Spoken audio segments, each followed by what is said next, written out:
সুন্দরবনের গ্রামে এমন একটি বাজার আছে যে বাজারের দোকানদারগুলো সবাই বৃদ্ধ আর অদ্ভুত। এই বাজারের নাম বুড়ির ডাবর। আর আপনিও যদি সুন্দরবনে ঘুরতে যান তাহলে কেওড়া ফল দিয়ে রান্না করা ডাল খেতে কখনোই মিস করবেন না। এবার সুন্দরবন ভ্রমণে গিয়ে আমি উঠেছিলাম গহন রিসর্টে। 2 দিন 1 রাত থাকা, 3 বেলা খাবার এবং 1 বেলা নাস্তা সহ আমার খরচ পড়েছিল মাত্র 3000 টাকা। 3000 টাকায় আপনি এই পুরো প্যাকেজটা পাবেন। জার্নি করে যাওয়ার কারণে অনেক বেশি ক্লান্ত ছিলাম। বাইরে একটা দোলনা দেখে সেখানে শুয়ে পড়ছিলাম। পরে আমাকে বলা হয় যে আমার জন্য নাকি একটা রুম আছে। জঙ্গলের মধ্যে দিয়ে লতা পাতার সাথে যুদ্ধ করতে করতে সোজা চলে আসি আমি আমার রুমে আসার পরে মনটা পুরাই ফ্রেশ হয়ে যায়। এত সুন্দর একটা রুম ছিল। আর আমি যে রুমে ছিলাম সেটা ছিল সেমি ডাবল রুম। নিচে এবং উপরে 2 জায়গাতেই থাকার জায়গা ছিল। বৃষ্টির দিনে এই রুমের ভিউ এত সুন্দর লাগে, দেখলে আপনার মন ঠান্ডা হয়ে যাবে। দুপুরবেলা রিসর্ট আমি বলে রাখছিলাম আমাদেরকে যেন কেওড়া ফল দিয়ে ডাল রান্না করে দেওয়া হয়। গহন রিসর্টের ঠিক সামনেই ছিল কেওড়া গাছ। সেই গাছ থেকে প্রথমে কেওড়া ফল নামানো হয়। এটাই হলো সেই কেওড়ার ফল যেটা দিয়ে মূলত রান্না করা হবে ডাল। গাছ থেকে নামানো সেই কেওড়া ফল নিয়ে সোজা চলে আসি গহন রিসর্টের রান্নাঘরে। প্রথমে গরম পানিতে কেওড়া ফল সেদ্ধ করে নেওয়া হয়। আলাদা করে শুধুমাত্র পেঁয়াজ, মরিচ এবং পাঁচফোড়নকে একসাথে ভেজে নিয়ে সেটার মধ্যে ডাল দিয়ে দেওয়া হয় এবং সবার শেষে গিয়ে এই ডালের সাথে দেওয়া হয় কেওড়া ফল। দুপুরবেলা আমাদেরকে খেতে দেওয়া হয় 7 পদের খাবার দিয়ে। ছিল সুন্দরবনের নদী থেকে ধরে আনা মাছ, মুরগির মাংস,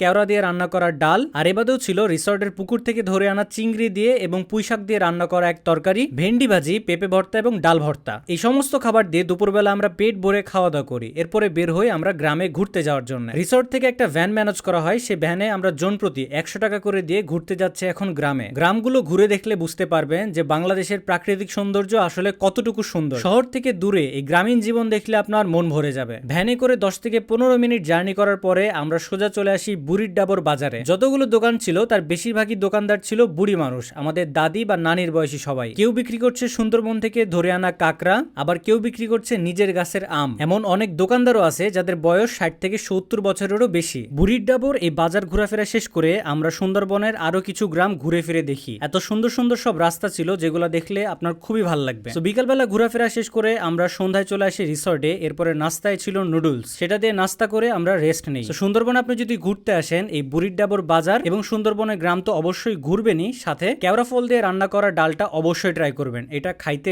বেশ মজা ছিল। তো ধন্যবাদ সবাইকে ভিডিওটা দেখার জন্য। দেখা হবে পরবর্তী ভিডিওতে।